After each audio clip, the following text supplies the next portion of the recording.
Hey, everybody, and welcome back to another weekly edition of All Aboard's Weekly Tips. And so today we are going to be talking about a topic that almost every entrepreneur, every leader struggles with at some point in their career if they're not struggling with it right now.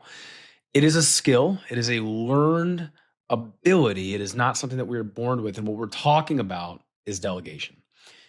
Delegation is extremely important to effective leadership. It helps us hit goals, it helps us get tasks done in an organized way on time, and it helps us manage expectations so we can make sure that everybody's happy because when expectations meet reality, things go well, right? So, what I'm going to do is I'm going to talk us through my favorite framework for delegating well.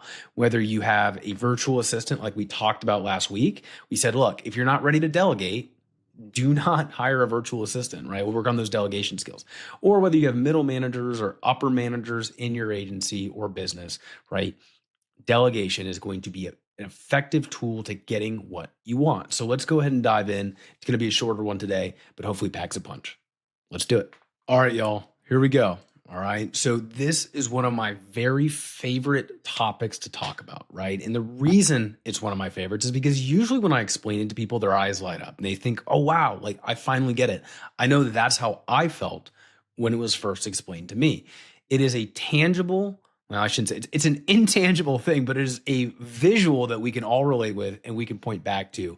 And it doesn't matter if you are the manager delegating down or if you are the person being delegated to, having this framework is extremely helpful to manage expectations, manage happiness, and make sure that communication is streamlined. Okay.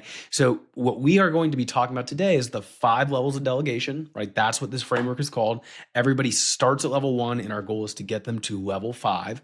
And I will talk through each level of delegation. But before I do that, I want to talk about why we don't delegate. Okay. Like, we don't delegate primarily for one reason. That reason tends to be that delegation is hard. Delegation is not an easy thing to do. It is a skill, it is learned, it takes practice, and you're going to make mistakes, right? So if you are the person delegating down the org chart, keep that in mind, right? Like it's going to take practice, it's going to take a lot of communication. If you are the person being delegated to, remember, it's going to take practice, right? Whether you are the person being delegated to or the person doing the delegating, it takes skill and practice on both sides, right? This is why having a strong relationship based on trust is so important. Okay. But the two reasons I want to kind of break down, besides the fact that it's hard, is like, why is it hard? Well, the first reason it's hard is because most people have no trust in anybody outside themselves. And if you're an entrepreneur, which I think a lot of the people who watch this are, it's not uncommon to be a little bit of a control freak, right? For a lot of people, we're control freaks. We really want control over our environment. We get anxious, we get paranoid. And the best way that we fix that is by taking action.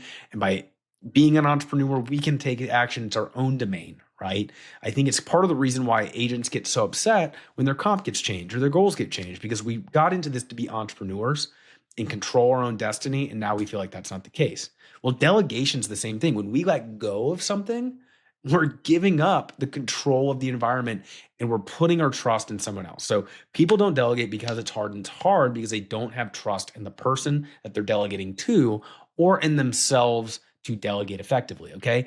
The second reason is what we just talked about, no control. Some people do trust the person to do it, and some people do trust themselves to delegate it, but they don't trust themselves to not be in control. Like say, look, if something goes wrong and it's somebody else's fault, I'm gonna be so mad. I'd rather be mad at myself. Well, that is a fool's errand, y'all, because one, you can't do everything yourself. Like sometimes we need some help. Second, you're not gonna be able to build a really big business if you have to do everything yourself. Ask anybody who's grown their business. They start out, they do everything, they wear every single hat, right? They say, oh, I can do it, right? And then they get to a place where they say, wow, I can't do all this, or I don't want to do all this. And they start bringing in a manager.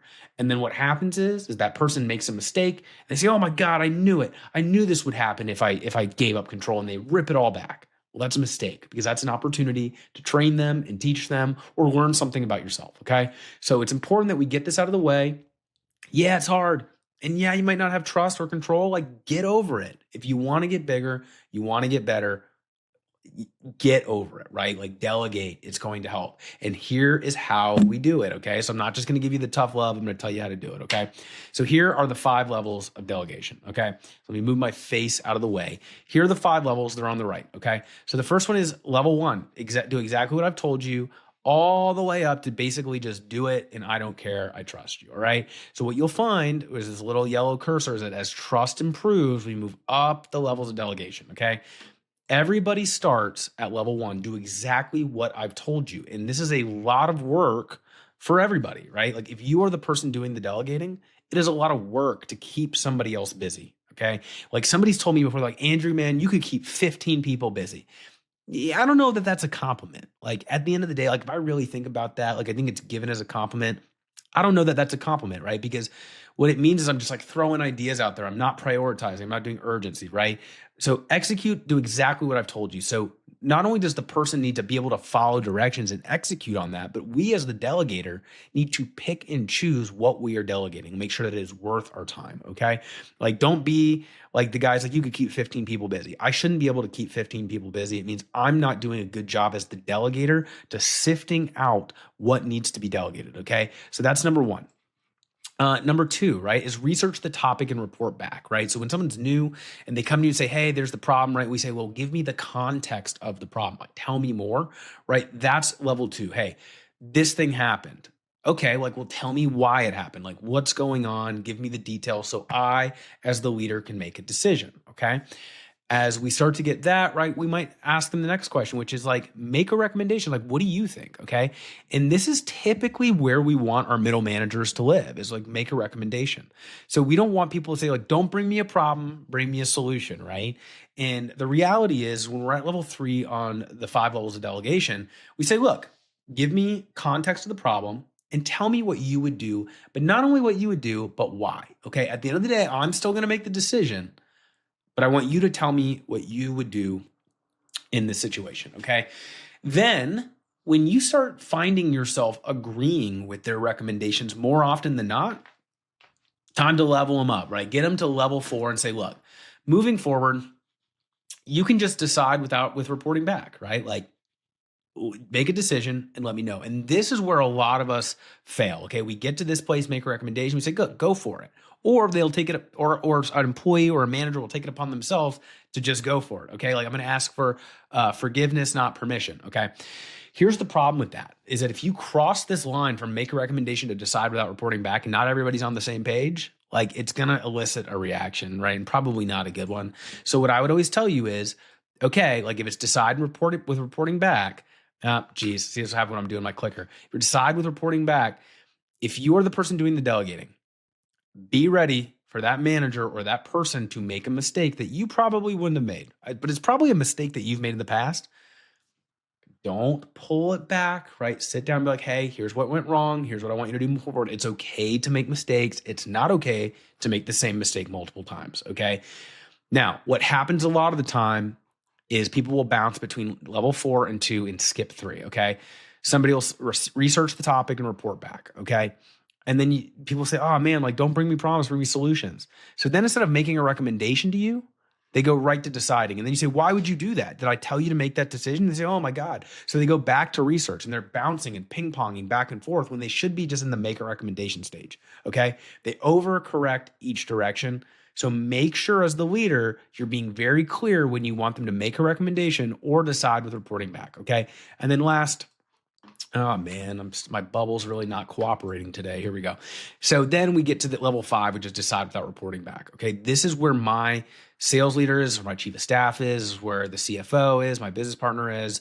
Like, this is where they are, right? Like, this is where the people are at the top of our org chart, right? Whether it's Next Call Club, whether it's Peachy Insurance, business partners, executives, right? They are right at level 5. Okay, decide without reporting back. And it's okay to also put boundaries around these things, right? Like, I've told my department heads, who I trust to basically run their own show, look, you can make any decision and not report back. The one thing that I still want to make the final decision on are pay raises and bonuses, okay? And 99% of the time, like, if they come to me with something, they know that they're going to give me a write-up and reasoning, all these things, and I'm probably going to approve it. I just am a little bit more conservative, or I don't want a bunch of money flying off the shelf, right? And so at the end of the day, it's something that's me needing that type of control to feel comfortable. Not everybody's going to feel that way. And there's systems in place you can put in, like, for instance, our comp plans have tiering. So if somebody performs at this level for this much time, it's an automatic raise that does not require my approval. But if somebody needs a raise outside of that or a bonus outside of that, then yes, it is subject to my approval. Okay. So last thing here, right? I love memes. I love my dank memes. And, I think the five rights of delegation is a really good one. And I'll touch on that in a second. But first, again, I keep saying it, delegation's a skill. Takes practice. Don't expect to be good at it immediately, okay? Number 2, the 5 rights of delegation. 1, the right task. 2, the right circumstance. 3, the right person. 4, the right direction and communication. And 5, the right supervision, right? So you got to get these 5 things right, or delegation can fail. It sounds a lot harder than it actually is. It's really not. What I should say is the 5 rights is really not that hard. Delegation is hard, but it doesn't have to be. You will get better at it. Take your shots, practice. When things go wrong, it's okay. That's how we learn. All right. So, and the last one is changing your mindset. Okay. This was really hard for me. And I think I'm still working on this transparently, is you got to change your mindset from I need to do this thing to so-and-so should do this thing. So it used to be, it's like, oh, I need to do this thing. And now I'm like, well, maybe Mariana, my admin, needs to do this thing, or I need to get Carissa, my chief of staff, to do this thing, or Danny, the CFO, to do this thing, right? So it's just a kind of a changing of a mindset of me to somebody else, okay? So the more you do it, the easier it gets. Stick with it. Don't get discouraged. I'm always here to help. If you have any questions or concerns, let me know. Until next week, thanks so much. We'll talk soon. Bye.